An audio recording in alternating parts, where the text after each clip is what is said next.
तौसा शरीफ से breaking news शामिल कर रहे हैं। वजीर आला पंजाब सरदार उस्मान बुज़दार की हिदायत पर संगड़ पुल 2 की मंजूरी दे दी गई। महकमा हाईवे की जानिब से टेंडर भी जारी कर दिए गए। अहम खबर से आगाह कर रहे हैं, संगड़ पुल 2 के टेंडर जारी कर दिए गए। वजीर आला पंजाब सरदार उस्मान बुज़दार ने मोहल्ला चच्चावाला से चाहैदरवाला तक संगड़ नाला पर पुख्ता पुल और 4 किलोमीटर रोड की तामीर की मंजूरी दे दी, जिस पर तकरीबन 60 करोड़ रुपए खर्च होंगे।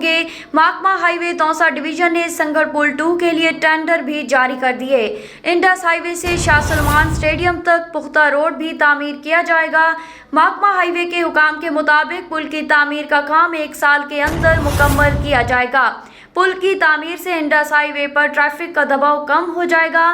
तौसा शहर से आने के लिए मजीद 5 किलोमीटर का फासला कम हो जाएगा। शहरी हलकों ने वज़ीर आला पंजाब सरदार उस्मान बुज़दार का शुक्रिया अदा किया।